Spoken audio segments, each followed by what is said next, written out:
Friends, तो इस video में हम बात करने जा रहे हैं सी के बेसिक सिंटैक्स के बारे में।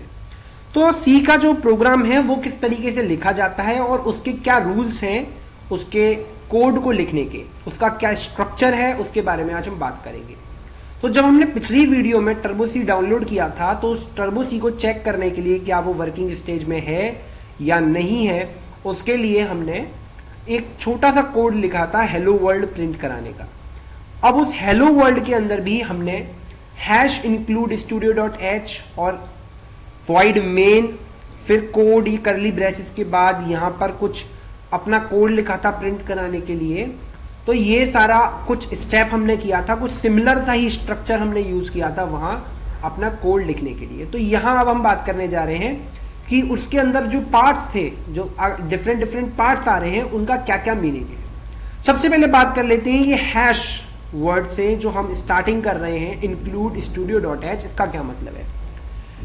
देखिए डॉट एच जिस भी एक्सटेंशन में आ पा रहा है, जिस भी जगह पर आपको डॉट एच दिख जाए तो समझ जाइए कि वो एक हेडर फाइल है। अब ये हेडर फाइल्स क्या होती हैं? हेडर फाइल्स कुछ फाइल्स हैं जिनके अंदर प्री डिफाइंड फंक्शंस, ऐसे फंक्शंस जिनकी मीनिंग जो है वो पहले से ही डिफाइन किया गया है कंपाइलर को कि इनका क्या मतलब है, वो सभी फंक्शंस की जो डेफिनेशंस है, यानी कि वो फंक्शन क्या काम करेंगे, किस तरीके से वर्किंग प्रोसेस करेंगे, वो कंपाइलर को पहले से पता है। वो हेडर फाइल के अंदर पहले से ही स्टोर कर दिया जाता है, जिसको हम डायरेक्टली कोड में इस्तेमाल कर सकते हैं। ठीक है, तो हेडर फाइल्स क्या है? एक स्टोरेज एक लोकेशन है, फाइल्स है जिसके अंदर कुछ फंक्शंस, यूजफुल फंक्शंस की स्टोरेज हो चुकी है, यानी कि वो पहले से उनका मीनिंग डिफाइंड है। जैसे कि हमने पिछली बार एक प्रिंट एफ फंक्शन का इस्तेमाल किया था, प्रिंट एफ, और फिर उसके अंदर हमने हेलो वर्ल्ड लिखा था, हेलो वर्ल्ड। ठीक है, तो हेलो वर्ल्ड के और सेमीकोलन से एंड किया था। ये जो प्रिंट एफ फंक्शन आपको दिखाई दे रहा है, ये एक फंक्शन है। इसका मतलब है कि आप स्क्रीन पर आउटपुट चाहते हैं हेलो वर्ल्ड नाम का। ठीक है, तो ये वाली बात कंप्यूटर को किसने बताई कि प्रिंट एफ का मतलब प्रिंट कराना है स्क्रीन पर? तो वो उसका जो मतलब है, उसका जो मीनिंग है, वो studio dot H library header file के अंदर स्टोर है। तो इसका मतलब आपको समझ में आ गया होगा कि हैश इंक्लूड करके जब भी हम कोई स्टार्टिंग करते हैं सी के अंदर, तो मैं हेडर फाइल को इंक्लूड कर रहे होते हैं अपने प्रोग्राम के अंदर। तो ये तो मैंने सिर्फ 2 एग्जांपल ले लिए, और भी कई हेडर फाइल्स हमारे पास अवेलेबल हैं। इसके बाद बात कर लेते हैं ये वॉइड मेन। वॉइड मेन, आपने मेन फंक्शन जो होता है ये इंडिकेशन देता है कि आपका प्रोग्राम स्टार्ट होने जा रहा है। क्या?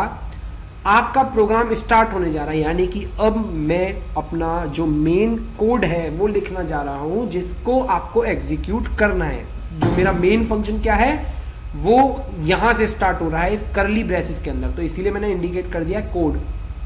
ये पार्ट है जिसके अंदर कोडर अपना प्रोग्राम कोड लिखेगा। ठीक है, बात आती है global variable and global function declaration. अब क्या होता है, ये वाले जो टॉपिक हैं आगे आएंगे, जब हम वेरिएबल पढ़ाएंगे तो मैं आपको बताऊंगा लोकल वेरिएबल, ग्लोबल वेरिएबल, और जब फंक्शन पढ़ाऊंगा तो ग्लोबल फंक्शन और लोकल फंक्शंस, इनके बारे में भी बात करेंगे। तो इनका जो डिक्लेरेशन होता है, अब ये क्या होता है इसके बारे में आप पूरा भी मत समझिए, पर ये समझ जाइए कि ये टॉपिक हम आगे पढ़ने वाले हैं। उसके बाद आता है फंक्शन डेफिनेशन एंड अदर। ये भी टॉपिक हम फंक्शंस के अंदर ही पढ़ेंगे। क्या होता है कि जब हम कोड लिखते हैं तो कोड के लिखते समय हमें कई सारे ऐसे फंक्शंस की जरूरत पड़ती है जिनका मीनिंग कंपाइलर के पास नहीं है। जैसे कि ये प्रिंटफ फंक्शन का तो मतलब है इस हेडर फाइल के अंदर, लेकिन बहुत से फंक्शंस हमको खुद भी बनाने पड़ेंगे। तो उन फंक्शंस को बनाने के लिए जो हम जगह इस्तेमाल करते हैं वो हम कोड के इन वॉइड मेन के बाहर इस्तेमाल करते हैं, वॉइड मेन के बाहर डिक्लेयर करते हैं उन फंक्शन को, उनके फंक्शन की डेफिनेशंस को वहां डिफाइन करते हैं कि इन फंक्शन का काम क्या है।